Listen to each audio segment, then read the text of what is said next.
종료주일입니다. 다음 주에는 고난주간이고요. 일주일 동안 고난주간이 지나면 부활주일이 우리에게 다가와 이제 부활의 은혜를 경험하게 될 줄로 믿습니다. 사실은 기독교 교회력으로 보면은 이번 주간이 굉장히 의미 있는 그러한 기간들이에요. 왜냐하면 고난주간이 있죠. 또 종료주일이 오늘이죠. 그 다음에 부활주일이 있죠. 굉장히 의미 있는 그러한 기독교 절기입니다. 그것뿐만 아니죠. 사실 그리스도인이라고 한다면 십자가와 부활을 설명하지 않고는 그 정체성을 말할 수가 없어요. 또 교회도 정말로 십자가의 사건과 부활의 이야기를 하지 않고 교회를 말한다는 것은 모순된 거죠. 그리스도인이나 교회나 항상 십자가와 부활의 은혜를 통해서 존재가 가능하고 설명이 가능하고 그 은혜를 잊어버리면 존재도 의미가 없고 설명도 불가능하다는 것을 오늘 우리가 분명히 안다면 이번 종료주일, 고난주간, 부활주일이 우리에게 큰 은혜의 시간이 될 수 있기를 간절히 바랍니다.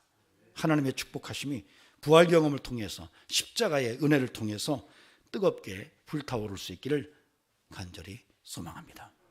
오늘 말씀은 마가복음 15장 33절에서 41절 말씀입니다. 예수님의 별세의 마지막 모습을 담고 있어요. 여러분 오늘 말씀에 보면은 금요일이죠. 제6시라고 말합니다. 여러분 6시, 9시 이렇게 얘기하는데 이 내용들은 사실은 유대 시간 개념인데 오늘날로 바꾸려면 아주 간단하게 6을 더하면 오늘 우리의 시간으로 읽을 수가 있습니다.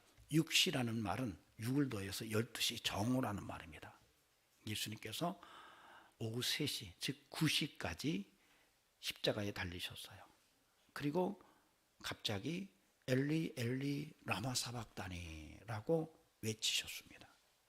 그 소리를 듣고 어떤 사람이 야 엘리야를 부른다.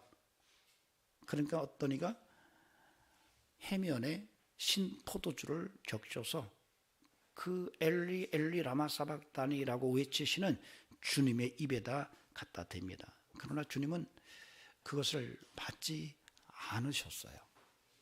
그러니까 어떤 이가 엘리야가 와서 구해주는지 우리가 한번 보자라고 이야기를 합니다. 그때에 큰 소리를 지르시고 별세를 하십니다. 요한은 이때 그 큰 소리가 무엇이었는지를 기록해놨습니다. 다 이루었다. 다 이루었다고 소리를 치시면서 별세를 하실 때에 성전의 휘장이 위에서부터 아래로 찢어지는 일이 일어났습니다. 그때 그 예수님이 십자가 처형의 현장에서 계속 예수님의 모습을 지켜봤던 로마의 장교 백부장이 스스로 자기도 모르게 툭 내뱉은 말이 진실로 하나님의 아들이었다라고 말을 합니다. 사실 그 십자가의 현장에는 많은 여인들이 따라와 있었어요. 멀리서 막달라 마리아도 있었고 예수님의 어머니 마리아도 있었고 살로메도 있었고 많은 여인들이 예수님의 마지막 모습을 지켜보면서 가슴 아파했습니다. 그러나 예수님의 제자는 어디에서도 찾아볼 수가 없었어요. 믿음은 어쩌면 여성들에게 굉장히 의미 있는 것이 아닌가 생각이 듭니다. 우리 여성교회 더 부흥하시기 바랍니다.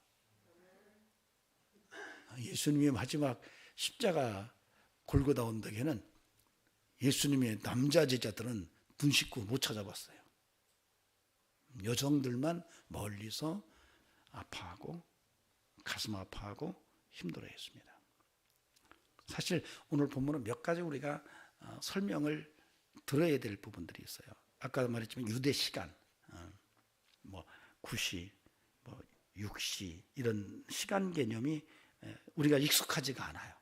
그런데 항상 여러분 성경에 시간이 나올 때는 플러스 6을 더하면 우리 시간으로 설명이 가능합니다. 그러니까 6시라고 하면 플러스 6을 더하면 12시라는 얘기예요. 정오라는 말입니다. 9시라는 말은 플러스 6을 더하면 오후 3시라는 말이에요. 사실 예수님께서는 오전 9시에 쓸개 탄 포도주를 받습니다. 모략을 탔다고도 성경은 기록해 놨어요. 이건 마취죄입니다. 십자가 처형이 너무 힘들기 때문에 마취죄를 먼저 먹이는 거예요. 근데 예수님께서는 그 잔을 거부하세요. 왜냐하면 고통을 다 느끼셔야 됐기 때문에. 그리고 십자가에 달리시고 12시가 지나고 오후 3시까지 6시간을 달려 계십니다. 그리고 오후 3시에 갑자기 엘리 엘리 라마 사박다니라고 외치고, 그때 신포도주를 해면에 묻혀서 입에 댔지만 거부하시고 큰 소리를 지르시고 다 이루었다고 외치시면서 별세를 하십니다. 시간은 그렇게 진행이 돼요. 그런 과정 속에서 이 엘리 엘리 라마 사박다니라는 말은 사실은 엘로이 엘로이 라마 사박다니라고도 쓰기도 해요. 이것은 아람어 표기입니다. 그러나 엘리 엘리 라마 사박다니는 사실은 히브리어의 헬라어 음역입니다. 사실은 엘리라는 말은 엘 하나님이라는 고유명사에다가 전미어 소유격을 붙인 거예요. 그래서 나의 하나님 이런 뜻입니다. 나의 하나님 어째여 나를 버리시나이까라고 하는 히브리 문장을 헬라어로 음역해서 썼어요. 이것은 하나님과의 처절한 단절을 의미하는 구절체입니다. 그리고 이 본문은 시편 22편 1절의 내용과 동일합니다.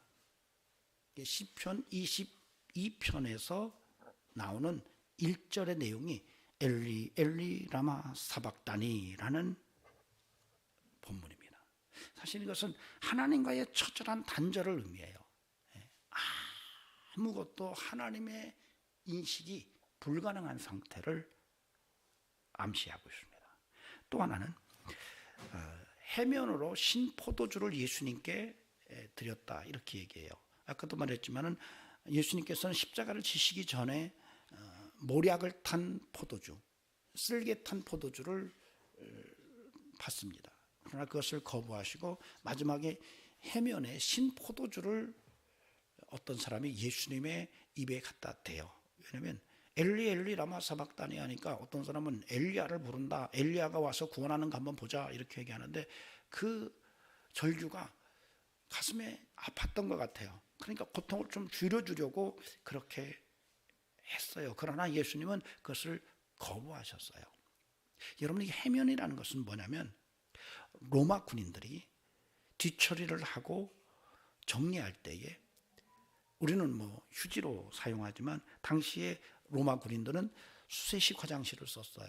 그래서 그 수세식 화장실 앞으로 물이 지나갈 때 그 물에 그 해면을 막대꽃 끝자락에 매서 물을 적셔서 뒤처리를 하고 다시 물로 씻어서 옆에다 차고 다니는 이런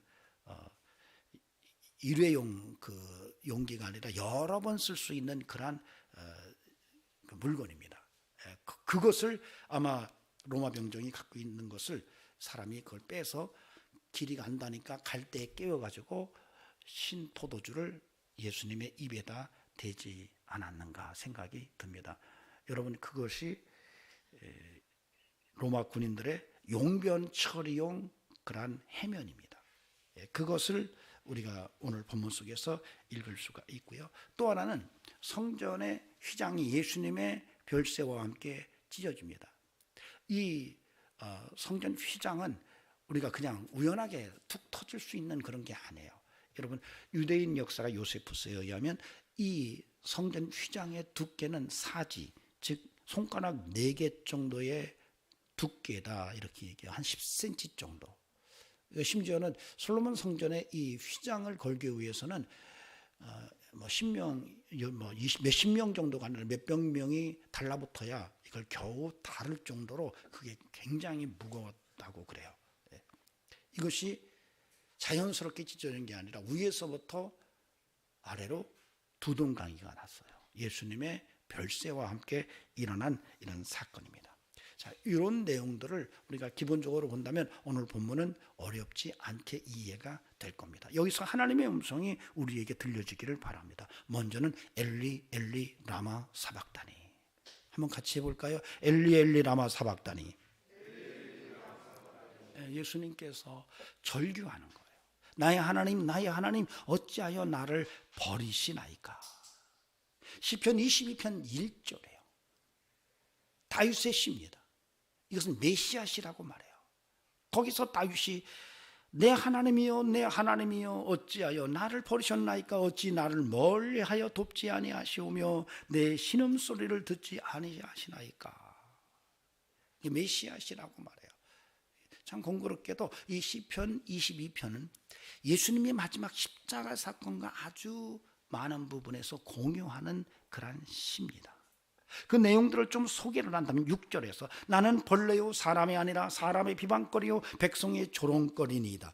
나를 보는 자는 다 나를 비웃으며 입술을 삐죽거리고 머리를 흔들며 말하되 그가 여호와께 의탁하니 구원하실 걸 그를 기뻐하시니 건지실 걸 하나이다. 나는 물같이 쏟아졌으며 내 모든 뼈는 어그러졌으며 내 마음은 밀랍 같아서 내 속에서 녹았으며 내 힘이 말라 질그릇 조각 같고 내 혀가 입천장에 붙었나이다. 주께서 또 나를 죽음의 진토 속에 두셨나이다. 개들이 나를 에워쌌으며 악한 무리가 나를 둘러 내 수족을 찔렀나이다. 내가 내 모든 뼈를 셀 수 있나이다. 그들이 나를 주목하여 보고 내 겉옷을 나누며 속옷을 제비 뽑나이다.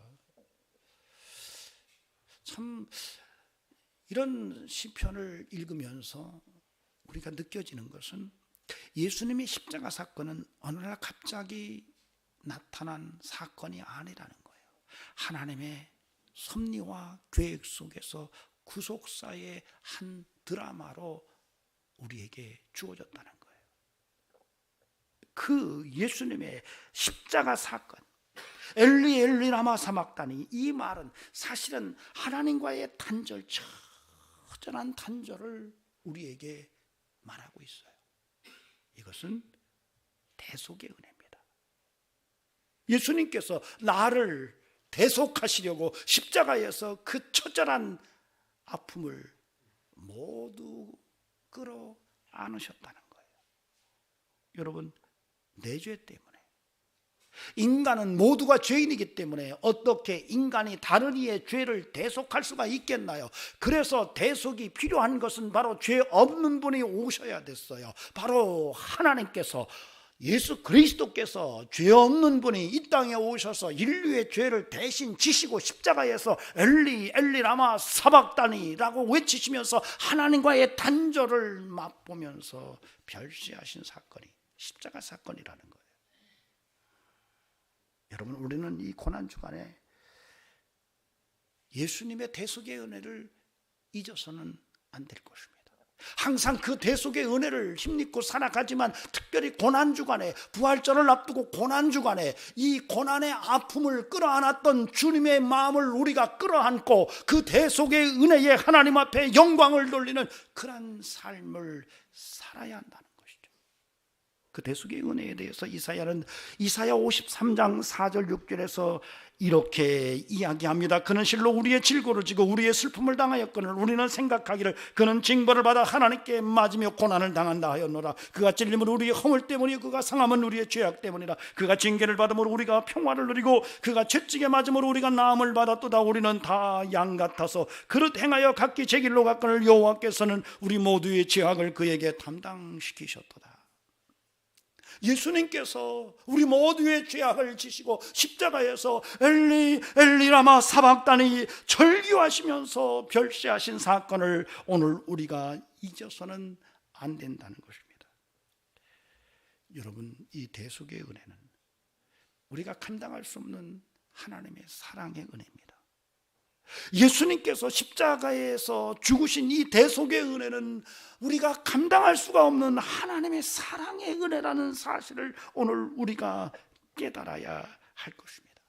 그러면서 우리는 이 예수님의 절규의 뒷면에서 또다시 들려오는 하나님의 절규를 들어야 됩니다. 예수님께서는 하나님과의 관계가 단절되면서 나의 하나님 어찌하여 나를 버리셨나이까라고 외치시는데, 하나님은 그 뒤에서 이렇게 말씀하세요. 나의 백성아 어찌하여 너희가 나를 버리느냐라고 말해요. 엘리, 나의 하나님은 나의 백성, 암미 라마 사박다니라고 말해요. 하나님이 오늘 우리를 향하여 이렇게 말씀하십니다. 너희가 어찌하여 나를 버리느냐. 주님이 십자가에서 나의 하나님 어찌하여 나를 버리시나이까라고 절규하는 그 음성을 들으면서 우리는 또한 음성을 들을 수 있어야 한다는 것입니다. 하나님이 저와 여러분을 향하여 너희가 어찌하여 나를 버리느냐라고 말씀하시는 이 하나님의 절규가 들려와야 한다는 것이죠. 우리가 하나님을 버렸어요. 우리가 하나님을 버렸어요. 하나님이 우리를 외면한 게 아니에요. 우리가 먼저 하나님을 버렸어요. 그래서 오늘 십자가는 우리에게 더 깊은 사랑의 은총으로 다가오는 것입니다. 그런데 귀한 것은 나의 하나님 어찌하여 나를 버리시나이까라고 그렇게 애통해하는 아들을 향한 아버지의 마음은 어떠했을까요? 그 아들의 그 신음소리를 들으면서 아버지는 마음 편하게 그렇게 별 생각 없이 외면할 수가 있었을까요? 여러분, 그렇지 않습니다. 자식을 죽음에 내어놓고 마음 편하게 드러누워 있을 아버지는 아무도 없다는 것입니다. 이것은 하나님의 창조 원리에도 맞지가 않아요. 하나님의 창조 원리는 아버지는 자식을 향한 애틋함을 크게 갖고 있는 거예요.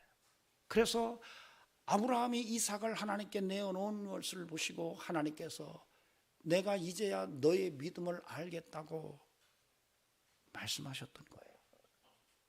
다시 말하면 하나님 아버지의 고통은 말할 수 없었던 거예요.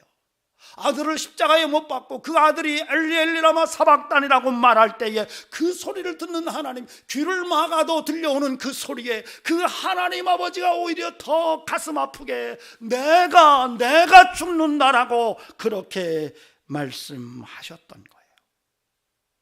사무엘하 18장 33절에서 다윗의 아픔이 이렇게 기록되어 있습니다.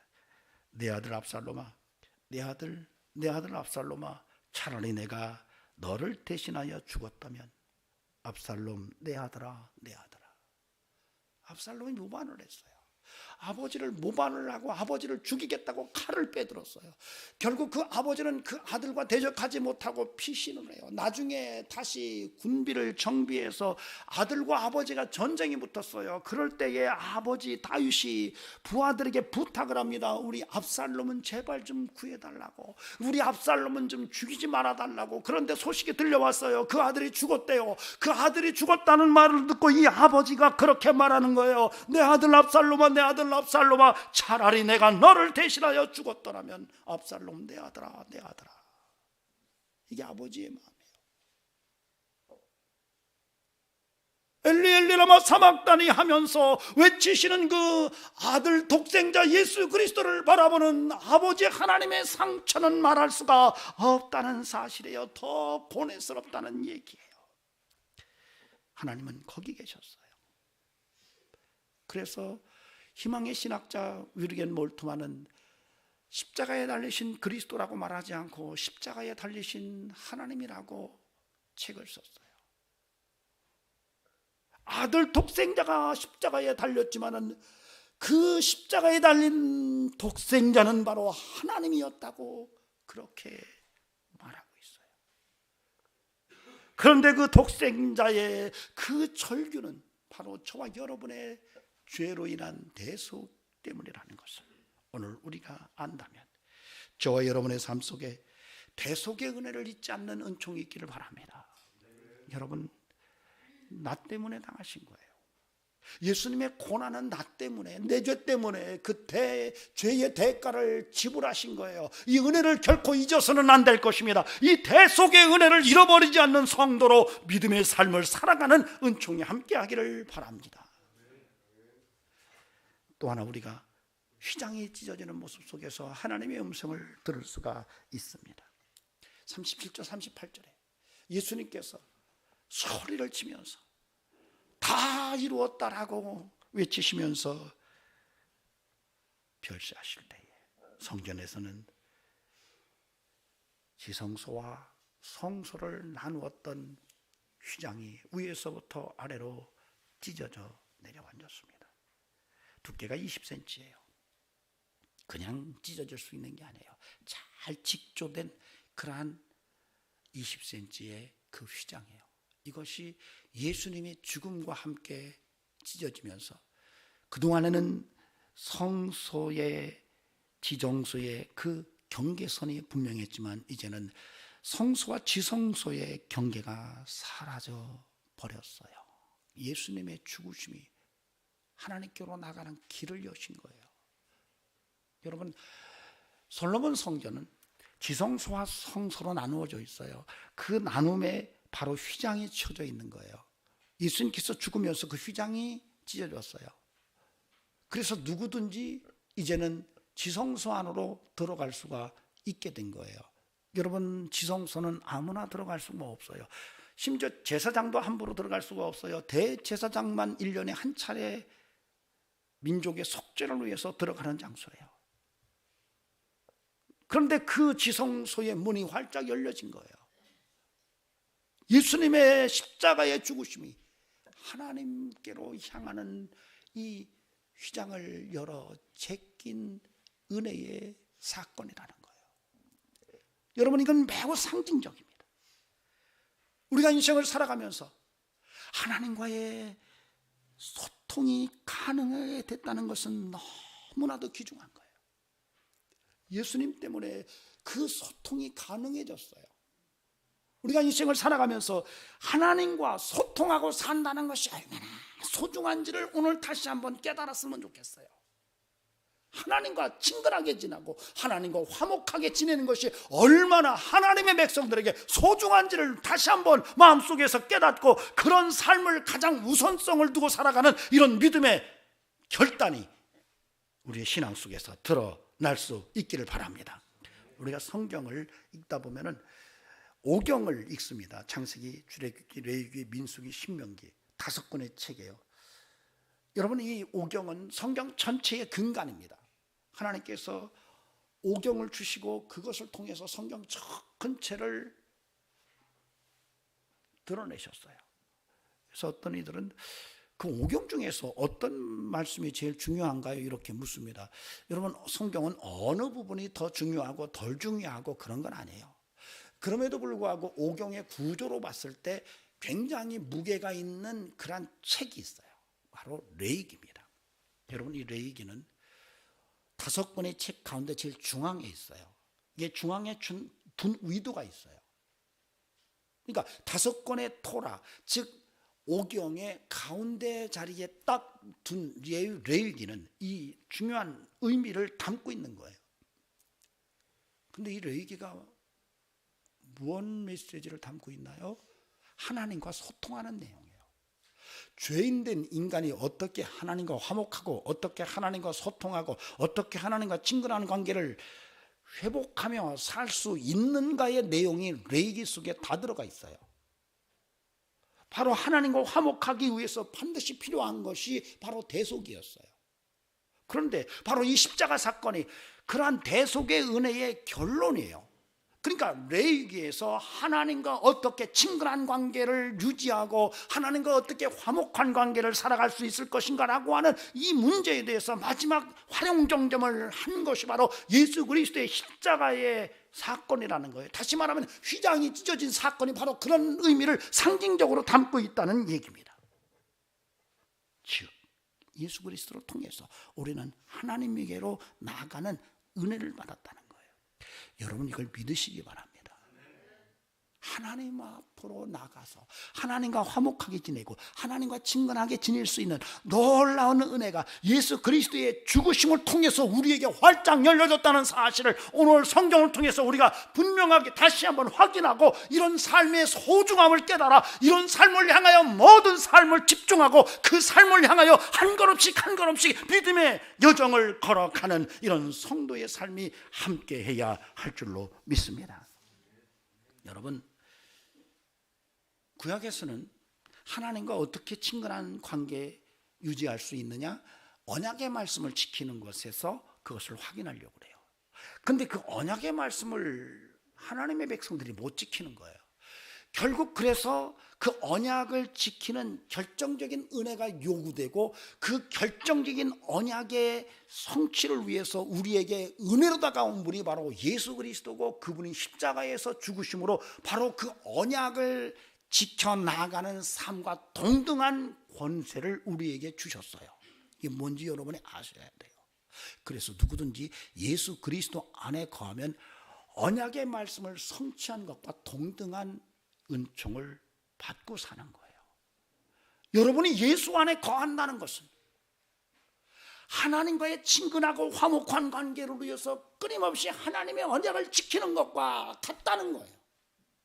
그렇기 때문에 이것이 얼마나 큰 은혜인지 몰라요. 우리가 믿음으로 예수 그리스도를 붙들고 믿음으로 예수 안에 거하고 산다는 것은 이것이 얼마나 언약적 삶의 모습인지를 우리가 안다면 우리가 끊임없이 예수 안에 거하며 산다는 게 얼마나 대단한 축복이고 끊임없이 우리가 그렇게 살아가는 것이 얼마나 소중한 인생이라는 것을 오늘 우리는 분명하게 알아야 돼요.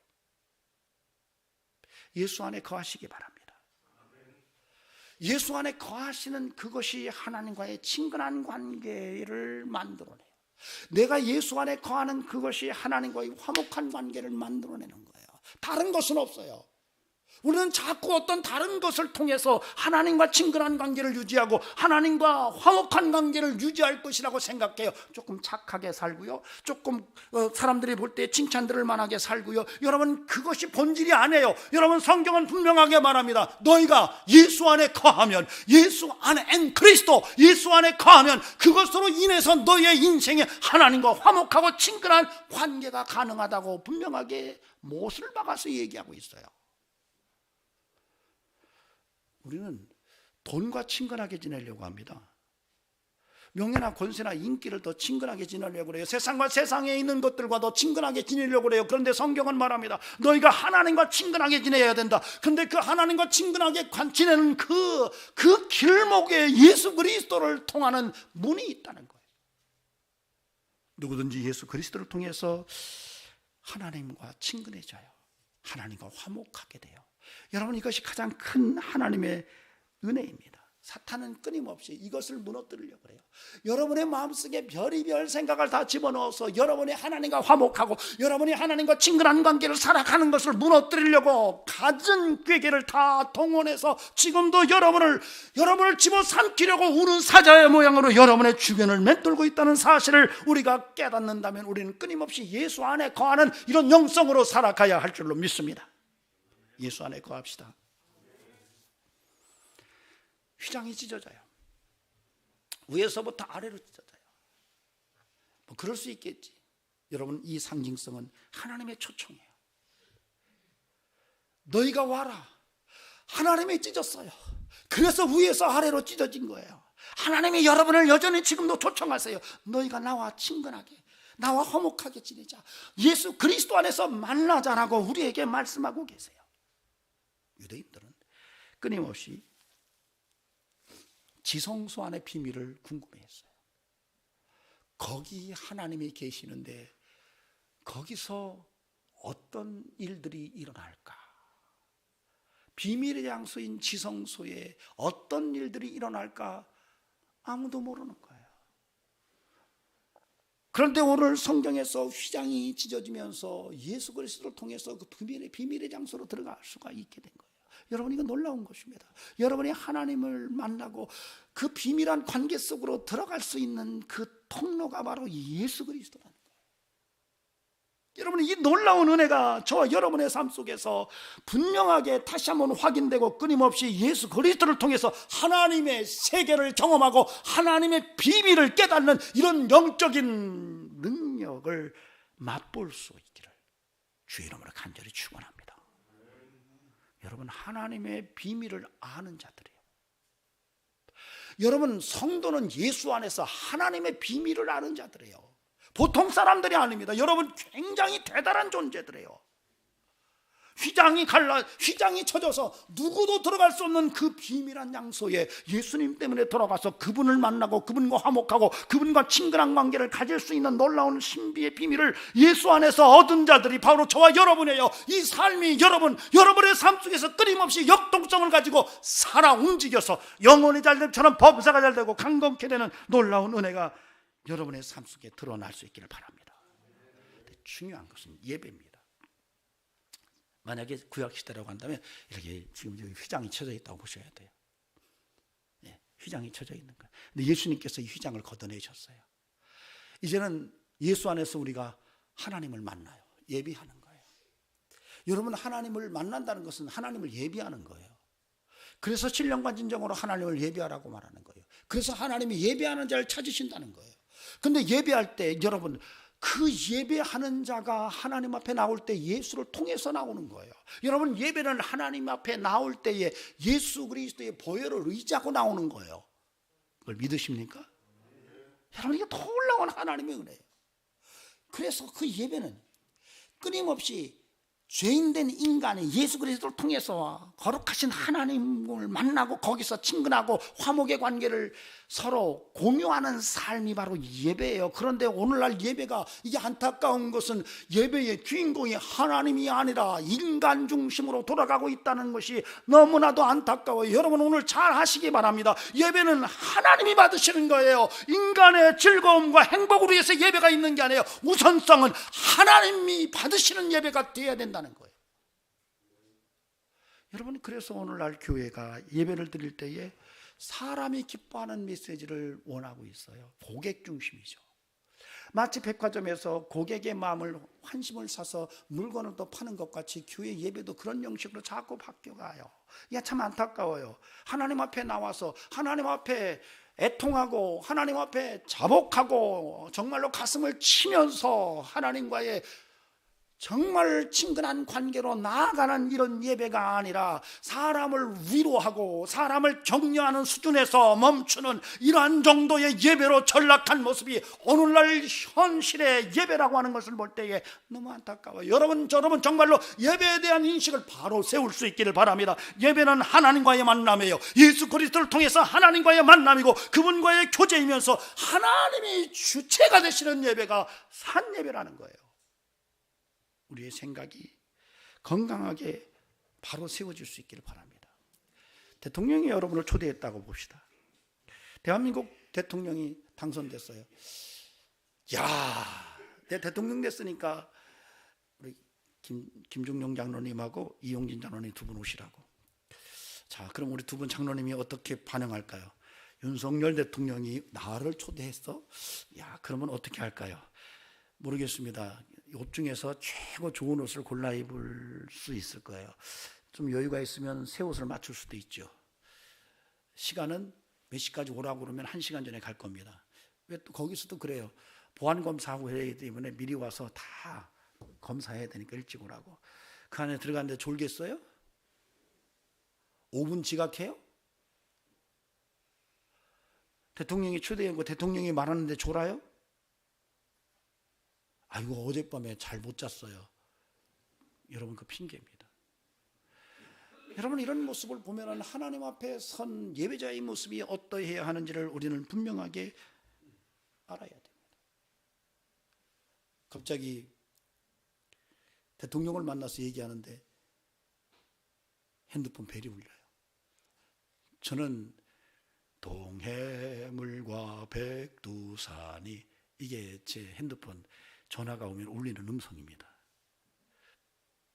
모두가 깜짝 놀래요. 한 번은 그 학교에서 강사들 모임이 있는데 제가 이렇게 앉아 있는데 갑자기 벨이 울렸는 거예요. 모두가 놀래가지고 다 다 일어나려고 그러더라고요. 애국가라고. 여러분, 하나님 앞에 예배자로 바르게 설 수 있기를 주의 이름으로 간절히 부탁을 드립니다.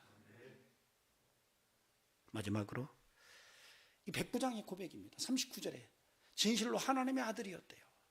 여러분, 저는 한번 생각해 봤어요. 왜 이 사람이 예수님을 하나님의 아들이라고 말했을까? 여러분, 성경에서 예수님이 십자가 처형을 당한 죄목이요, 그가 하나님의 아들이었다고 말했기 때문이라고 말해요. 또 그가 왕이다, 유대인의 왕이다, 이런 문제 때문에 빌라도와 공회 회원들이 언쟁이 붙어요.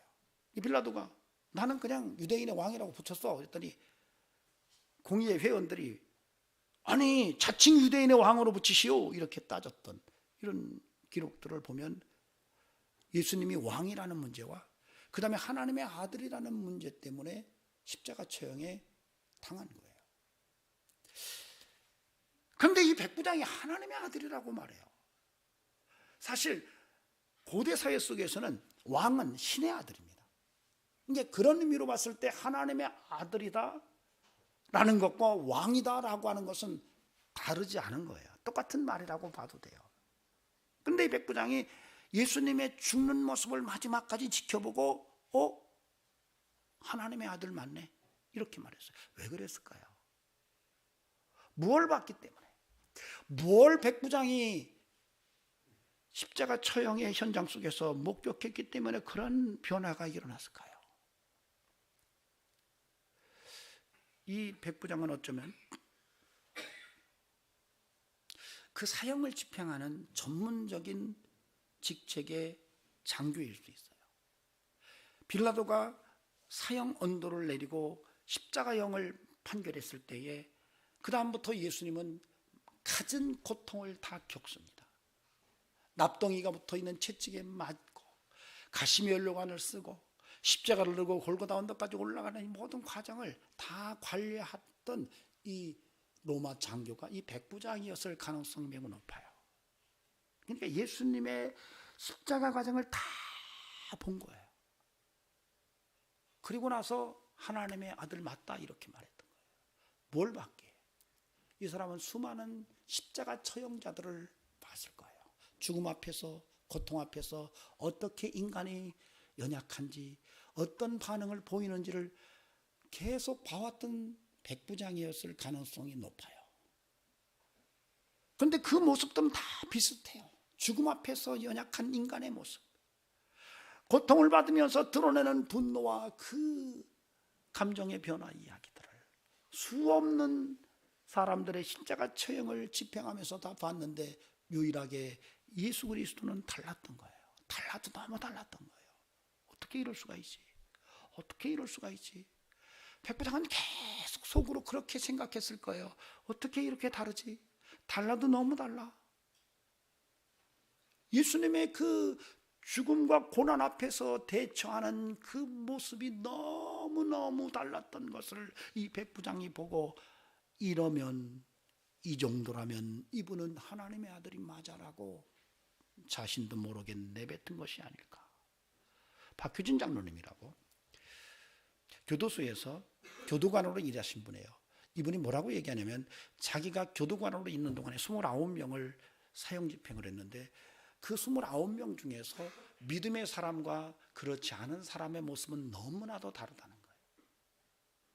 믿음의 사람들이 하나님 앞에 가는 그 마지막 모습, 아니 그 전에는 범죄를 하고 정말 잔악무도한 그런 범행의 흔적을 갖고 있지만 그들이 교도소 안에서 예수 그리스도를 구주로 영접하고 그들이 마지막 이 세상을 떠날 때의 모습은 너무나도 똑같다는 거예요.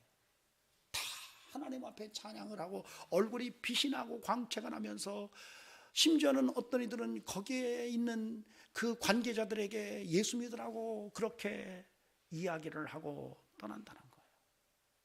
그런데 평소에는 도사라는 소리를 듣고 자기에게 들어온 영치금을 이웃들에게 수도 없이 나눠주면서 그래 종교인은 적어도 저 정도는 돼야 돼, 그리고 매일 앉아서 참선을 하고 이러는 사람이 사형장 앞에서는 똥오줌을 다 싸고 화를 버럭버럭대면서 저주하고 하는 모습을 본다는 거예요. 그래서 사형을 집행하는 관계자들이 예수 믿는 사람들의 그 마지막을 보고 나중에 예수 믿는 사람들이 많다는 거예요. 다른 거예요. 죽음 앞에서 달라요. 고난 속에서 달라요. 예수 믿는 하나님의 사람들은 달라요. 뭔가 달라도 달라요. 여러분, 오늘 우리가 이런 달라진 모습이 세상 사람들에게 보여질 때에 그들이 우리를 향하여 하나님의 아들 맞다라고 이야기할 수 있다는 사실이 오늘 메시지를 통해서 우리에게 들려오고 있어요. 여러분, 고난 주간에 여러분 달라져야 됩니다. 우리는 예수 안에서 거듭난 인생이에요. 하나님의 한량없는 은혜를 받은 자들이에요. 이런 은혜를 우리가 끌어안고 예수님 때문에 달라진 삶의 모습을 우리가 분명하게 드러낼 수 있는 이런 성도로 살아가야 한다는 것이 오늘 이 고난주간을 앞둔 성도들의 메시지라는 사실이에요. 전 저와 여러분에게 이런 은혜의 모습이 살아있기를 주의 이름으로 간절히 축원합니다. 여러분, 우리는 다르게 살기로 작정한 사람들이에요. 예수님 때문에 다르게 살기로 작정한 사람들이에요. 사람이 떡으로만 살 게 아니라 하나님의 말씀으로 산다는 것을 붙들고 살려고 뜻을 정한 사람들이에요. 하나님을 시험치 않으려고 믿음으로 살기로 뜻을 정하고 사는 믿음의 나그네들이에요. 하나님 외에는 그 어떤 곳에도 경배하거나 절하지 않기로 마음을 세운 자들이에요. 여러분, 우리는 다르기로 작정한 예수쟁이들이에요. 여러분의 이 은혜가 이 고난주간에 여러분의 삶 속에서 분명하게 다시 한번 확인되고 그런 영성으로 승리의 삶이 함께하기를 주의 이름으로 간절히 축원합니다. 기도하시겠습니다. 존귀하신 하나님, 엘리 엘리 라마 사박다니, 대속의 은총을 잊지 않는 성도 되게 하옵소서. 휘장이 찢어지는 것을 통해서, 예수님의 몸이 찢어짐을 통해서 우리가 하나님을 만나는 친근한 은혜의 삶이 되었다는 사실을 결코 헛되이 만들지 않는 성도 되게 하옵소서. 뿐만 아니라 예수님 때문에 달라진 모습으로 우리의 신앙을 지켜내게 하옵소서. 예수 안에 거하게 하옵소서. 예수 붙들게 하옵소서. 예수와 동행하게 하옵소서. 이제는 우리 구주 예수 그리스도의 은혜와 하나님 아버지의 살아계심과 성령님의 역사하심, 오늘도 예수로, 오직 예수로 승리의 삶을 살기로 하나님 앞에 작정하는 심령들에게 영원토록 함께 하시기를 간절히 축원하옵나이다. 아멘.